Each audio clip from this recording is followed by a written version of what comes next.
Washington. Last April, the chairman of the Federal Communications Commission, Ajit Pai, led the charge for his agency to approve rules allowing television broadcasters to greatly increase the number of stations they own.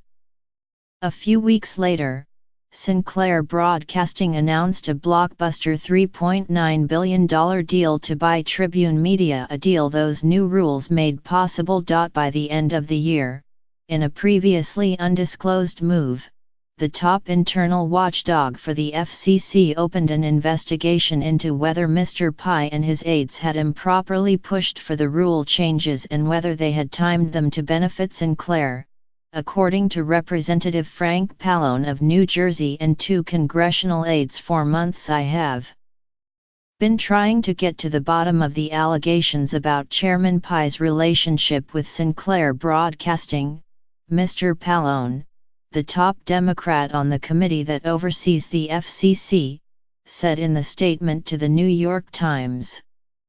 I am grateful to the FCC's Inspector General that he has decided to take up this important investigation. It was unclear the extent of the Inspector General's investigation or when it might conclude, but the inquiry puts a spotlight on Mr. Pai's decisions and whether there had been coordination with the company. It may also force him to answer questions that he has so far avoided addressing in public. The inquiry could also add ammunition to arguments against the Sinclair Tribune deal. Public interest groups and Democratic lawmakers, including Mr. Pallone, are strongly opposed to the deal, arguing that it would reduce the number of voices in media and diminish coverage of local news. Sinclair's chief executive, Chris Ripley, has called Mr. Pai's relaxation of media ownership rules a landmark development for his company and the industry. A union of Sinclair and Tribune would create the nation's biggest television broadcaster, reaching 7 out of 10 American homes. The FCC and Justice Department are widely expected to approve the merger in the coming weeks. The Office of FCC Inspector General, which is a nonpartisan role that reports to the agency and regularly updates Congress on some investigations, said it would not comment on the existence or the non-existence of an investigation. Mr. Pai's office and Sinclair declined to comment.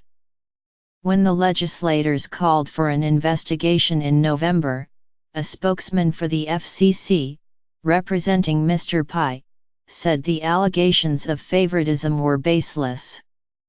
For many years, Chairman Pai has called on the FCC to update its media ownership regulations, the FCC spokesman said. The chairman is sticking to his long-held views, and given the strong case for modernizing these rules, it's not surprising that those who disagree with him would prefer to do whatever they can to distract from the merits of his proposals.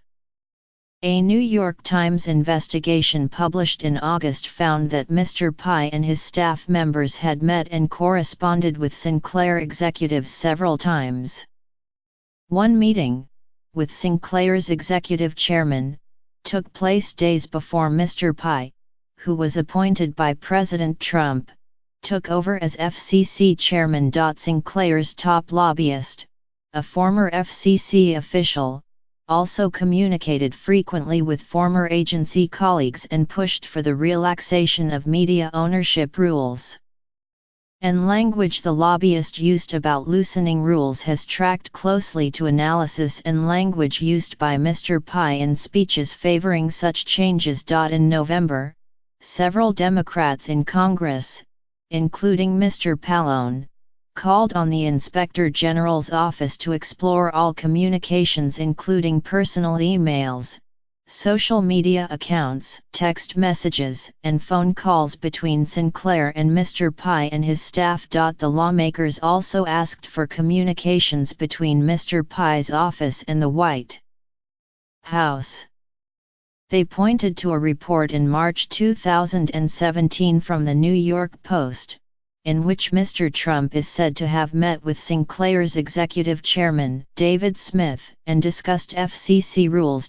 Some members of Congress have asked Mr. Pai for such communications, but he has not responded. The FCC Inspector General, David L. Hunt, and other officials in his office met with aides in the House and Senate, including those for Mr. Pallone, in December.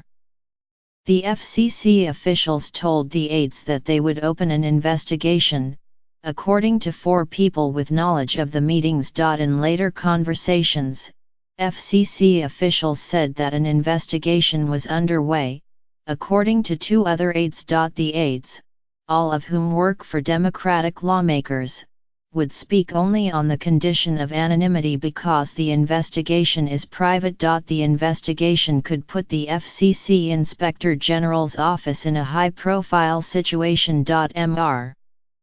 Hunt was promoted to lead the office in 2011 by Julius Janachowski, a Democrat, and the FCC's then chairman, after working in the agency for about 5 years. The office investigates potential violations of civil and criminal laws by agency staff members and companies that receive money from the agency.